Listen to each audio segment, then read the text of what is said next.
Denise. Ano? Hindi, nakikinig ako kasi parang Listener pala. Yes, mamaya, na-adapt ko na lahat na siya. Sana, Tapos na ako dito, uwi na ako.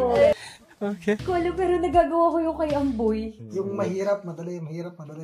Kasi magbabago-bago yung mood mo eh.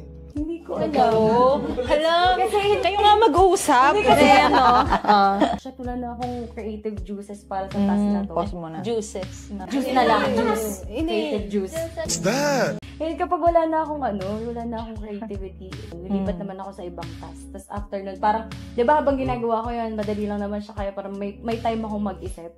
Yung idea ko na naisip ko dun sa madali kong task, is magagamit ko dun sa mahirap ko na task. Kasi yung ginagawa ko, sinasayawan ko muna yun.